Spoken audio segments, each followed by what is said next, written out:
Hello guys, and welcome to another video. This time we're going to talk about Bless the Hearts' second last episode, and another new episode of Duncanville. So this kind of roundup, I guess you could say, will just be these two episodes. I'll try to talk my best quickly about them. So starting with Bless the Hearts and Tiny Pies.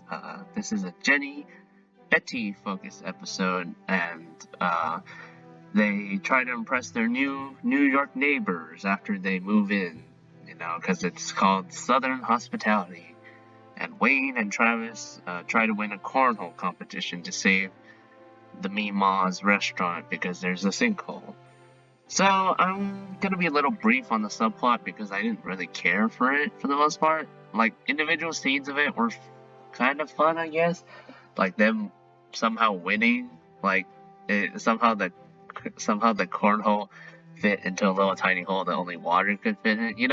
Those scenes individually are fine, and I also liked how they got Joe Buck and Aaron Andrews to actually get themselves to actually play it, and how they're being forced to actually do it, which is actually kind of amusing.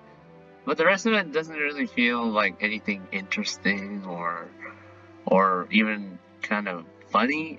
Yeah, some scenes are amusing or fun, okay and enjoyable to watch, but they're not great like some of the other subplots have been. Like, for example, the Betty one in Hot Temptation. That was probably one of the best subplots the show has ever done.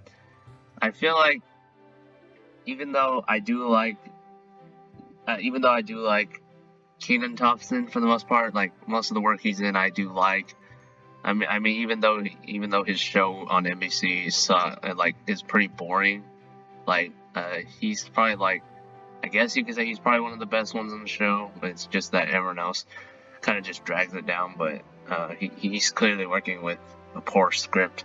But I'm going a little off topic. But I just think they're shoehorning Travis in all these episodes, and I never really thought he was really an interesting character to begin with. For the most part, he's only really had 2 episodes where he's actually interesting, and the other 3 or 4 he's just there to be there. So yeah, that's pretty much it for the subplot. As for the main, I actually thought it was actually pretty enjoyable. I liked the idea of them turning into super stereotypical Southerners with those super stereotypical accents, and Betty singing that country song was actually really fun. I liked how Violet got them caught up in their lies, and her playing along with the Southern accent was really funny to me. And one of my favorite parts though was when the new wife then calls them bastards, and then Jenny's like, "No, wait, come back, we're sorry," and then she's like, and then they get into a fight over who's saying y'all right, and then they start laughing. I don't know why. I really enjoyed that scene. It was just so amusing and funny to me. And it even ends quite sweetly with them giving them another chance and trying Louise's food. And it's also sad because that possibly would be the last appearance of Louise, and I've honestly really enjoyed Louise as a character.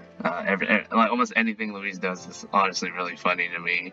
She's one of my favorite characters in the show, and it's honestly sad to see her go before the series finale next week. I mean, maybe she'll be in that one, but based on the promotional images, I highly doubt she is. And they didn't even credit her in the press release. So yeah, I actually really liked the main story, and I thought the subplot was so it gets a little docked down for that.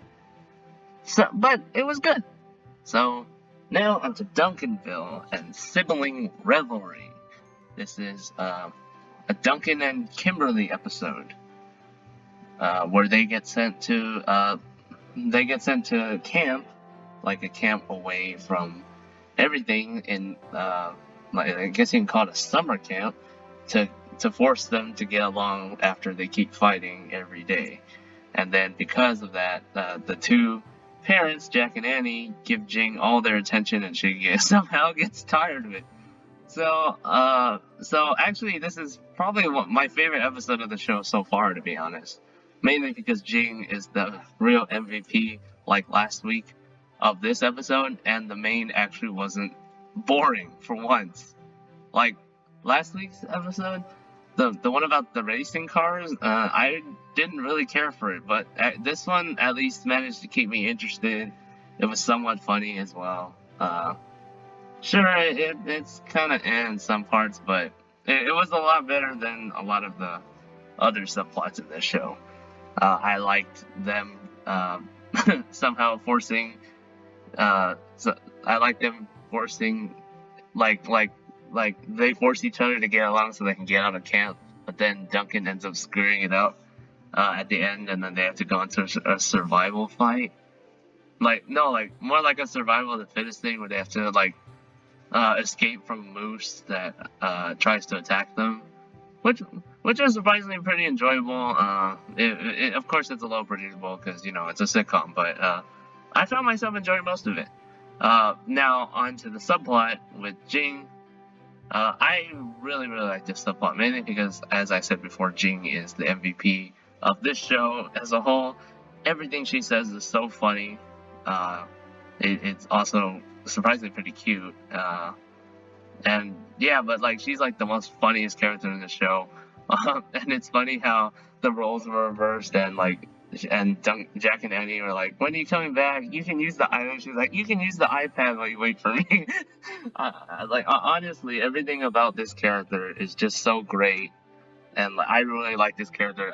To be honest, if some reason I don't like Duncanville like anymore, but I'm growing to like the show. But if for some reason it doesn't like ever become like something I must see, I'd legit watch this show just for that character. Like, Jing is that great of a character, I'd legit watch this show just for her, even if the show entirely sucked. Like, I'm not kidding. Like, it's a good thing the show doesn't suck, but I'm saying I would watch this show just for Jing, because she's like the real MVP character of the show, and this episode is a great highlight into why she's such a funny and great character. So I actually really like this episode. I think I could easily say it's my favorite episode so far in the series. Great stuff. I can't wait for next week. So those are my thoughts on these two episodes. Of course, Duncanville was the winner, but Bless the Hearts was good too. It's sad to see that the show's ending. So what did you think about these episodes? Maybe you liked them more than me. Maybe you hated them for some reason. Let me know in the comments, and I'll see you next time. Goodbye.